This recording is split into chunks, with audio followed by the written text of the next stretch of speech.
जय हिंद दोस्तों, मैं जयेश नायक स्वागत करता हूँ आपके अपने चैनल पर डिटेल में के अंदर। और आज हम क्लास 12th में जो इंग्लिश कंपलसरी सब्जेक्ट है उसमें दो बुक्स चलती है।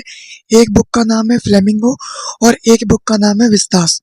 तो आज हम जो फ्लेमिंगो बुक है उसका चैप्टर नंबर 1 जिसका नाम है the last lesson, chapter number 1 है और नाम इसका क्या है, द लास्ट लेसन।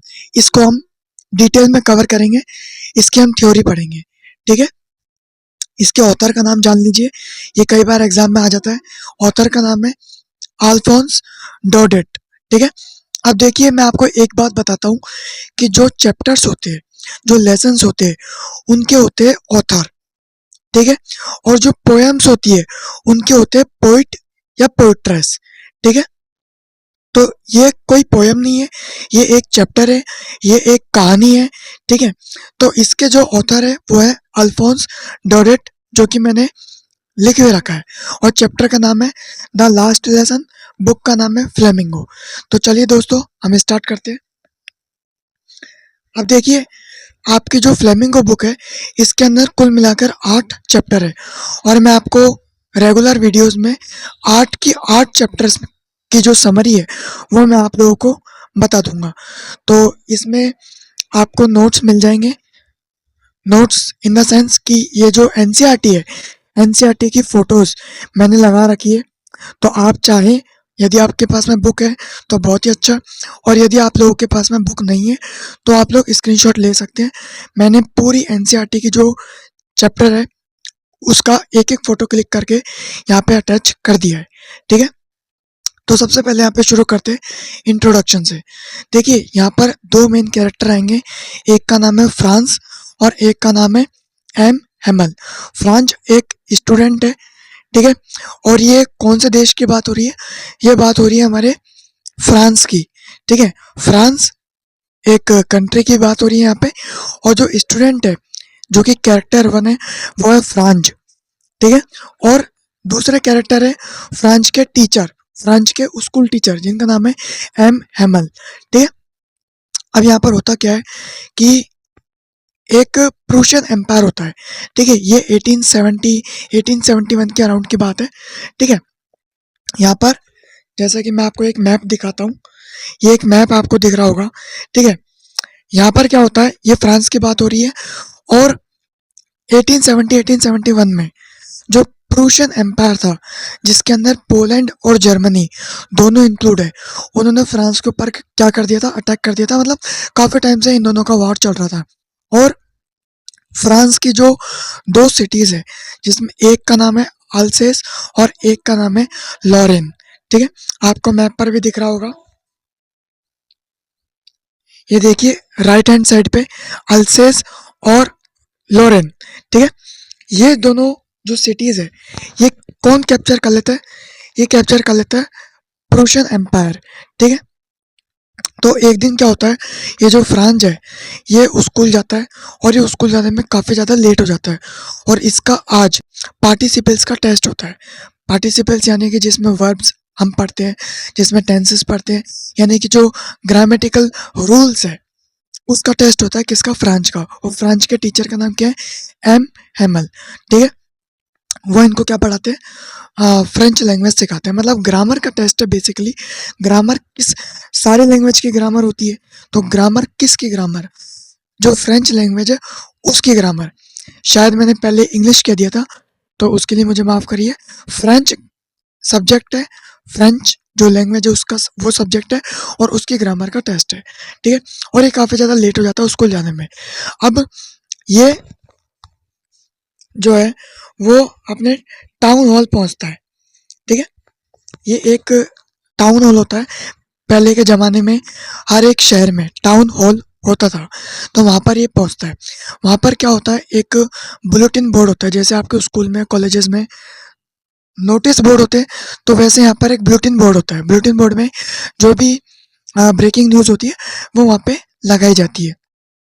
तो वहाँ पर ये पहुँचता है और इस बुलेटिन बोर्ड में पिछले काफ़ी टाइम से बहुत खराब खबर आ रही थी। जैसे कि अब ये इस पे क्वेश्चन आ जाता है, तो खबर मैं आपको बता रहा हूँ जो कि पहले कुछ सालों से आ रही थी और वो खबरें सारी खराब थी, जैसे कि लॉस्ट बैटल्स, यानी कि फ्रांस लड़ाइयाँ हार रहा है, ठीक है, या फिर मिलिट्री ड्राफ्ट्स, मिलिट्री में बहुत ज़्यादा एक्सपेंडिचर हो रहा है क्योंकि वॉर में तो एक्सपेंडिचर हो गई, और कमांडिंग ऑफिसर्स के ऑर्डर्स कि हम लोग ये वाले बैटल हार गए।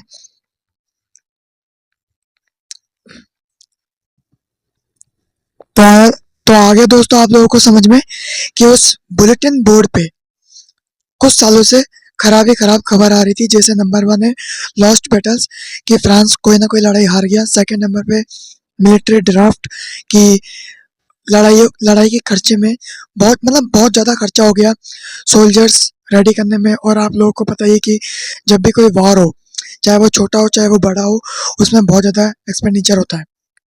इसके अलावा लॉस ऑफ लाइफ है, ठीक है, कई सारी जिंदगियां बर्बाद हो जाती है। सेकंड नंबर पे लॉस ऑफ प्रॉपर्टी, प्रॉपर्टी का भी बहुत ज़्यादा नुकसान होता है। और हाँ दोस्तों, एक बात मैं आपको और बता दूं, जब ये फ्रांस स्कूल के लिए जाता है, फ्रांस जब स्कूल के लिए जाता है तब उसको रास्ते में बर्ड्स जो होती है, जो चिड़िया होती है वो चहचहाती है, और जो वेदर होता है वो सनी होता है और एक प्लीजेंट वेदर होता है, बहुत ही अच्छा सुहावना मौसम होता है। चिड़िया चहचहा रही होती है और एक सॉ मिल होती है, सॉ मिल मतलब जहाँ पर लकड़ियाँ कटती है, तो उसके पीछे जो प्रूशियन सोल्जर्स है वो क्या करते हैं, ड्रिलिंग करते हैं। ड्रिलिंग मतलब अपनी वॉर की प्रैक्टिस करते हैं। तो वो बहुत ही सेटिस्फैक्ट्री होता है फ्रांस के लिए। तो फ्रांस एक बार के लिए सोचता है क्या मैं आज की छुट्टी कर लूँ स्कूल की, बट ये छुट्टी करता नहीं, ये फिर भी स्कूल चला जाता है, ठीक है। अब जो है आ, जब ये वहाँ से निकलता है, बुलेटिन बोर्ड पे जब पहुंच जाता है, बुलेटिन बोर्ड पे खबरें वहाँ पे मतलब बहुत ज़्यादा भीड़ रहती है। और वहाँ से जब निकलता है तो एक होते हैं वहाँ पे ब्लैक स्मिथ। ब्लैक स्मिथ कौन होते हैं, लोहार, ठीक है। ब्लैक स्मिथ वॉचर, वॉचर ये वर्ड आपके बुक में भी है, और वॉचर उसका सरनेम है, किसका, लोहार का। तो वो इसको बोलता है क्या, फ्रांच को क्या बोलता है कि बेटा इतनी तेज मत भागो, क्योंकि ये लेट हो जाता है, वो भागते भागते स्कूल जाता है। तो वो उसको बोलता है कि बेटा इतनी तेज मत भागो, अभी तुम्हें स्कूल पहुंचने में बहुत टाइम है, ठीक है। लेकिन ये फ्रांस ऐसा सोचता है कि ये अंकल मेरी क्या ले रहे, फिर के ले रहे, यानी कि पहले ही मैं लेट हो चुका हूँ और ऊपर से ये मुझे चिढ़ा भी रहे, ठीक है। तो वो इनकी बातों को नेगलेक्ट करता है, और जैसे वो भागता भागता स्कूल जाता है वैसे ही वो भागता भागता निकल जाता है वहां से। वो बस ये सोचता है कि एक तो पहले ही मैं लेट हो चुका हूँ, ऊपर से ब्लैक स्मिथ मेरे साथ मजाक कर रहे हैं, मुझे तो डांट पड़ने वाली है लेट होने के कारण, और इनको मजाक की पड़ी है। तो इनकी बातों को वो इग्नोर करते हुए आगे निकल जाता है, ठीक है। अब जैसे वो स्कूल में पहुंचता है, तो स्कूल में पहुंचते समय वो देखता है कि क्या, हमेशा स्कूल में क्या होता है रेगुलर डेज में, यानी कि जो टीचर्स है वो अपना स्केल, जो भी उनके पास में डंडा होता है, स्केल होता है, उसको हिट करते हैं बेंचेस पे, ठीक है। बहुत सारे स्टूडेंट एक ही सिंगल वॉइस में, होता है ना मिल के जो बोलते हैं, सिंगल वॉइस में लेसन्स को रीड करते हैं, और पन्नों की अलट पलट करने की आवाजें आती रहती है, ठीक है। साइलेंस होता है तो कब होता है, केवल संडे को। लेकिन आज के दिन संडे भी नहीं था, और संडे जैसा साइलेंस था। आज के दिन संडे नहीं था, बट संडे जैसा साइलेंस था। तो एक बार फ्रेंच को लगा कि आज ऐसा क्या हो गया, ठीक है। अब फ्रेंच क्या देखता है, खिड़कियों में से जैसे वो अपने क्लासरूम में पहुंचता है, खिड़की से देखता है कि बहुत सारे विलेजर्स यहाँ पर बैठे हुए, उसके दोस्त है, और उसके जो टीचर है कौन, एम हेमल, वो अपने हाथों को पीछे कर रखे, यानी कि कमर के पीछे उसने उन्होंने हाथ डाल रखे, और उनका जो स्केल है वो उनके हाथ में है, और वो अपने क्लासरूम में घूम रहे, ठीक है। अब फ्रांस वहां से आता है, गेट से एंट्री लेता है, और कूद करके अपनी जो बेंच होती है वहां पर जाके बैठ जाता है, ठीक है। अब वो एक चीज नोटिस करता है कि एम हेमल के जो कपड़े हैं वो आज कुछ यूनिक है। यूनिक किस सेंस में है, जैसे कि आप लोगों को लास्ट वाला पैराग्राफ दिख रहा होगा, इसमें एम हेमल के जो कपड़े हैं उनका वर्णन किया गया है। तो एम हेमल ने ब्लैक, सॉरी ब्लैक नहीं, ग्रीन कलर का कोट पहन रखा था, वाइट कलर की शर्ट पहन रखी थी, और ब्लैक कलर की कैप पहन रखी थी, ठीक है। और ऐसा वो कब करते हैं, ऐसा वो तब करते हैं जब कोई एनुअल डे होता है, एनुअल फंक्शन होता है, या फिर कोई कभी प्राइज डिस्ट्रीब्यूशन डे होता है, ठीक है, किसी भी कंपटीशन का प्राइज डिस्ट्रीब्यूशन डे होता है, तब वो ऐसे कपड़े पहनते थे। लेकिन आज ऐसा कुछ भी नहीं था, लेकिन आज भी उन्होंने ऐसे कपड़े पहन रखे थे, यानी कि आज कुछ ना कुछ स्पेशल था, ठीक है। बट स्पेशल नहीं था, बहुत ज़्यादा सैड था, ठीक है? और सैड क्यों था वो मैं आपको आगे बताऊँगा, ठीक है? चलिए मैं एक छोटा-सा हिंट दे देता हूँ। आप लोगों को पता है कि वॉर हो रहा था प्रूशिया और फ्रांस के बीच में, तो फ्रांस की जो 2 जगह हैं अल्सेस और लॉरेन, वो फ्रांस हार चुका था, ठीक है? तो इस कारण से ये इनका स्कूल में आखिरी दिन था, क्योंकि अब तो स्कूल में जर्मनी जर्मन पढ़ाई जाएगी, ठीक है? फ्रेंच तो पढ़ाई नहीं जाएगी, तो इसलिए इन्होंने सोचा टीचर ने कि आज आखिरी दिन है, ठीक है? हालाँकि ये बहुत ज़्यादा सैड मोमेंट है सभी के लिए, ये आखिरी दिन है, तो इसलिए वो आज सज-धज के आए थे, ठीक है? देन वहाँ पर जो है क्लासरूम्स में बहुत सारे अलग-अलग लोग भी बैठे हुए थे, यानी कि वहाँ पे टीचर तो थे ही, एम हेमल, फ्रेंच भी था, फ्रेंच के दोस्त भी थे, लेकिन उनके अलावा भी बहुत सारे लोग थे। कौन-कौन? जैसे कि एक हौसर, हौसर मतलब एक बूढ़े व्यक्ति बैठे हुए थे, एक बुजुर्ग व्यक्ति बैठे हुए थे, हौसर, जिनके हाथ में क्या था? प्राइमर। प्राइमर क्या होती है? किसी भी लैंग्वेज को सीखने के लिए जो बेसिक रूल्स होते हैं, उसको प्राइमर कहते हैं। तो उनके हाथ में वो प्राइमर थी और उन्होंने एक अ, 3 कॉर्नर्ड हैट पहन रखी थी, ठीक है? और उन्हीं के पास में जो है एक पोस्ट मास्टर, वहाँ पे जो पोस्ट मास्टर थे वो बैठे हुए थे, और भी, और जैसे एक मेयर वहाँ पे बैठे हुए थे। मेयर होते हैं ना, लोकल गवर्नमेंट में जो मेयर बनाए जाते हैं, वो वहाँ पे मेयर बैठे हुए थे, और और भी दूसरे जो विलेजर्स थे वो भी वहाँ पे बैठे हुए थे। पीछे की तरफ विलेजर्स बैठे हुए थे, मतलब बुजुर्ग व्यक्ति, आगे की तरफ जो है वो छोटे-छोटे बच्चे बैठे हुए थे, और बीच की जो रो है उसमें फ्रांच फ्रांच के दोस्त, यानी कि लगभग ये मानिए टीनेज बच्चे वहाँ पर बैठे हुए थे, ठीक है? और वहाँ पे एम एमल ये बताते हैं कि देखिए हमारी जो 2 सिटीज़ थी अल्सेस और लॉरेन, उस पे जो है प्रूशिया का कब्जा हो चुका है, और कल से नया मास्टर आएगा और नया मास्टर आपको क्या पढ़ाएगा? जर्मनी पढ़ाएगा। तो आज फ्रेंच का आखिरी दिन है, ठीक है? तो ये बहुत ही उनके लिए सैड मोमेंट था, और बच्चों के लिए भी ये बहुत ज़्यादा सैड मोमेंट था।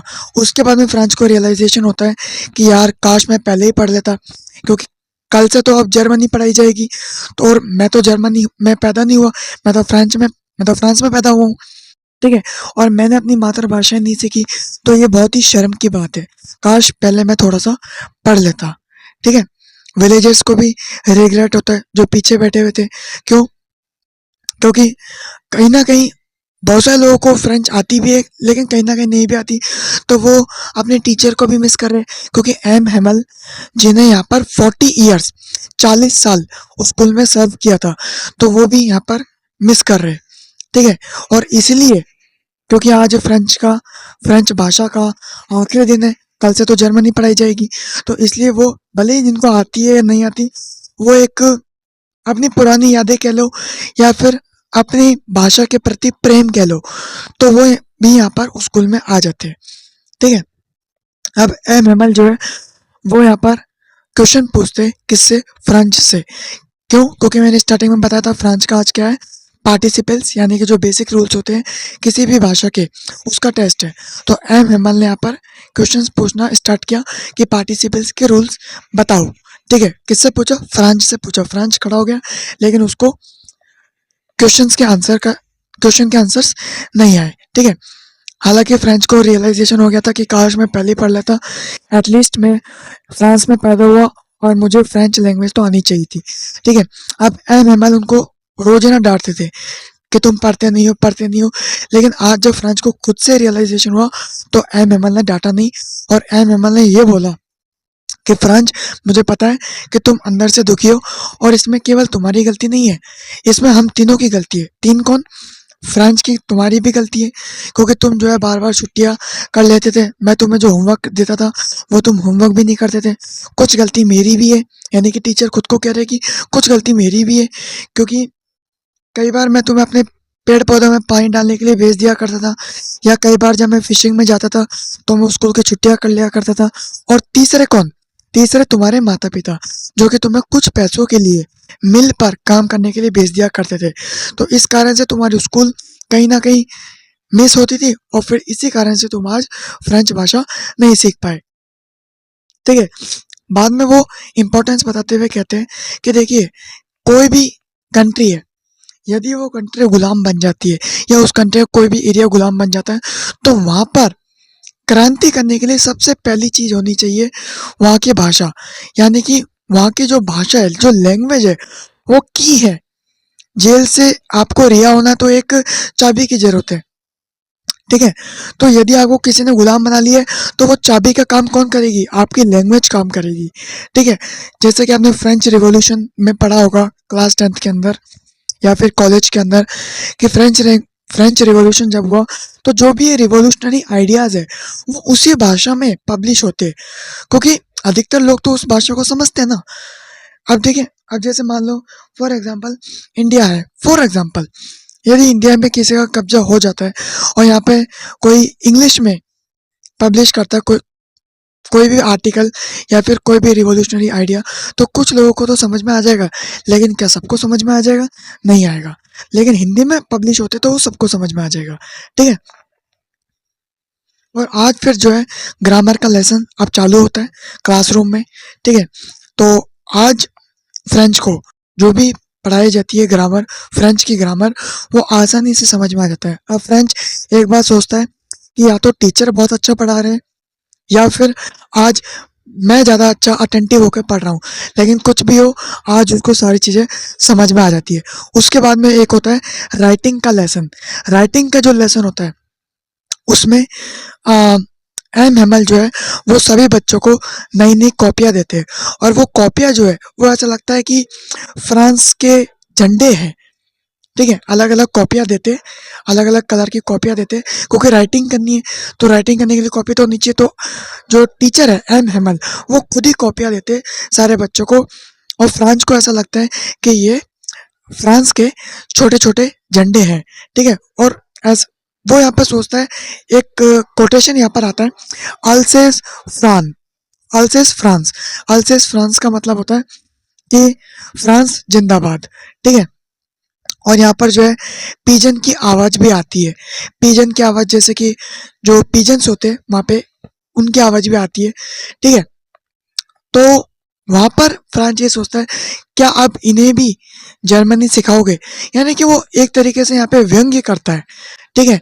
कि जर्मनी ऐसे मतलब उन्होंने जो है हम पर तो कब्जा कर लिया अल्सेस और लॉरेन नाम की जगह पर, अब हमको कल से वो जो है जर्मनी सिखाएंगे, ठीक है? फ्रांस के हम हैं, और हमको फ्रांस के होने के बावजूद भी हमको जर्मनी सिखाएंगे, और हमें अपनी देश की मातृभाषा आती नहीं है, तो ये जो पिजन्स है, पशु पक्षी है, क्या अब इन्हें भी जर्मनी सिखाओगे?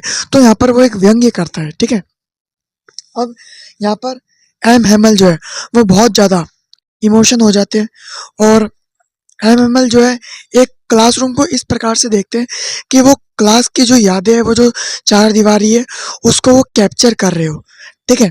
अब इतने सालों में, यानी कि 40 ईयर्स से वो सर्व कर रहे हैं, और 40 ईयर्स में एम एमएल ने जो एक अखरोट का पौधा लगाया था, वॉलनट, अखरोट को इंग्लिश में बोलते हैं वॉलनट, वो बड़ा हो गया, ठीक है? क्रॉक वाइन की जो एक बेल होती है, वो बेल बड़ी हो गई, और जो फर्नीचर उस स्कूल में थे, वो फर्नीचर अब क्या हो गए? पुराने हो गए। तो एम एमएल बहुत ज़्यादा इमोशन में हो जाते हैं, और वो एक तरीके से क्लासरूम को इस प्रकार देखते हैं कि वो क्लासरूम की जो छवि है उसको कहीं ना कहीं अपने दिमाग में, अपने दिल में कैप्चर कर रहे हो, ठीक है? देन आता है हिस्ट्री का लेसन। अब हिस्ट्री का जो लेसन आता है, अब हिस्ट्री का जो लेसन आता है उसमें आ, बा बे बी बो बू, यानी कि एक ये कोटेशन होता है उनकी भाषा में, फ्रेंच की भाषा में। देख लो, हिस्ट्री तो हिस्ट्री होती है, बस लैंग्वेज का चेंज होता है, ठीक है? तो सभी लोग जो है क्यू में, यानी कि सारे स्टूडेंट्स, सारे जो बच्चे हैं, छोटे बच्चे, और जो विलेजर्स है, पीछे की तरफ जो विलेजर्स बैठे हुए जो थोड़े से बुजुर्ग है, वो सभी लोग हिस्ट्री के लेसन्स को एक साथ पढ़ते हैं, ठीक है? और क्लास में सिर्फ पढ़ाई होती है, और पढ़ाई के अलावा एकदम पिन ड्रॉप साइलेंस होता है, यानी कि इतना साइलेंस होता है कि यदि कोई बीटल, ये कोटेशन है आपकी, सेंटेंस है एक आपके एनसीईआरटी में, यानी कि एक बीटल भी आती है, एक मधुमक्खी भी आती है, तो उसकी आवाज़ भी बिल्कुल क्लियर सुनाई देती है। इसका मतलब क्लास में जब पढ़ाई हो रही है तो एकदम पढ़ाई ही हो रही है, और जब साइलेंस है, स्टार्टिंग में साइलेंस था, तो जब साइलेंस था तो एकदम पिन ड्रॉप साइलेंस था, ठीक है? अब यहाँ पर अब यहाँ पर क्या होता है, जो लेसन है उसकी एंडिंग होने वाली होती है, तो एंडिंग किस प्रकार से होती है? एंडिंग यहाँ पर एमएमएल बोर्ड की तरफ, जो ब्लैक बोर्ड होता है, व्हाइट बोर्ड होता है, उसके तरफ टर्न हो जाते हैं और ब्लैक बोर्ड पे लिखते हैं वीव लव फ्रांस। ठीक है, वीव लव फ्रांस का मतलब जैसे कि आपकी किताब में ये जो मैंने अभी आपको फोटो दिखा रखी है, सबसे लास्ट वाले पैराग्राफ में देखिए, वीव लव फ्रांस। वीव लव फ्रांस का मतलब होता है लॉन्ग लिव फ्रांस, फ्रांस जिंदाबाद हिंदी में कहे तो। ठीक है, ये वो लिख देते हैं। और उसके बाद में जो है 12 बजते ही एक चर्च में जब प्रेयर होती है तो 12 बजे एक घंटी बजती है, तो वो घंटी बजने लग जाती है। तो एमएमएल हाथों से इशारा करते हैं, यानी कि वो इतने ज़्यादा दुखी होते हैं कि बच्चों की तरफ, विलेजर्स की तरफ दोबारा देख भी नहीं पाते, और वो एक हाथों से इशारा करते हैं कि स्कूल जो है वो डिसमिस्ड हो गया है। ठीक है, और इसी बीच में जो है जो फ्रांस होता है वो देखता है कि बाहर से जो है प्रूशियन सोल्जर्स, जो उसने स्टार्टिंग में जो उसने देखा था कि प्रूशियन सोल्जर्स क्या कर रहे थे, ड्रिलिंग कर रहे थे जब वो स्कूल आ रहा था, तो अब वो प्रूशियन सोल्जर्स ड्रिलिंग हो चुकी है उनकी, और अब वो वापस जा रहे हैं। ठीक है, जा रहे हैं मतलब रहेंगे तो यहीं पर, रहेंगे तो ये फ्रांस में ही। ठीक है, क्योंकि ये एरिया उन्होंने क्या कर लिया, कैप्चर कर लिया। ठीक है, और ऊपर जो है, यानी कि जो उनके जो क्लासरूम है, क्लासरूम से ऊपर वाला कमरा, वहाँ पे जो है पैकिंग की आवाज़ आती रहती है। तो वो पैकिंग कौन करता है, वो पैकिंग करती है एम हेमल की जो सिस्टर होती है, वो पैकिंग करती है। पैकिंग क्यों करती है, क्योंकि उनको अब तो यहाँ से निकलना पड़ेगा ना, बहुत सारे लोगों को यहाँ से निकलना पड़ेगा, या तो आप गुलामी को बर्दाश्त करो या फिर देश छोड़ के जाओ। तो अब वो क्या करती है, पैकिंग करती है। तो ये सब एक सैड मोमेंट यहाँ पर होता है। इसी के साथ ये चैप्टर यहाँ पर होता है ख़त्म। और यदि आप लोगों को वीडियो पसंद आई है तो वीडियो को लाइक करिए, शेयर करिए और सब्सक्राइब करिए। देखिए, आप सभी लोग देखते तो बहुत है लेकिन सब्सक्राइब कोई भी नहीं करता, तो देखिए सब्सक्राइब करना बहुत ज़रूरी है। इससे मुझे भी मोटिवेशन मिल जाएगा और कहीं ना कहीं जो भी मैं वीडियोस आने वाले टाइम पे अपलोड करूँगा वो सबसे पहले आपको मिल जाएगी। सब्सक्राइब करिए और जो नोटिफिकेशन बेल है उसको ऑल पे क्लिक कर दीजिए। लाइक करिए, शेयर करिए। जय हिंद, वंदे मातरम।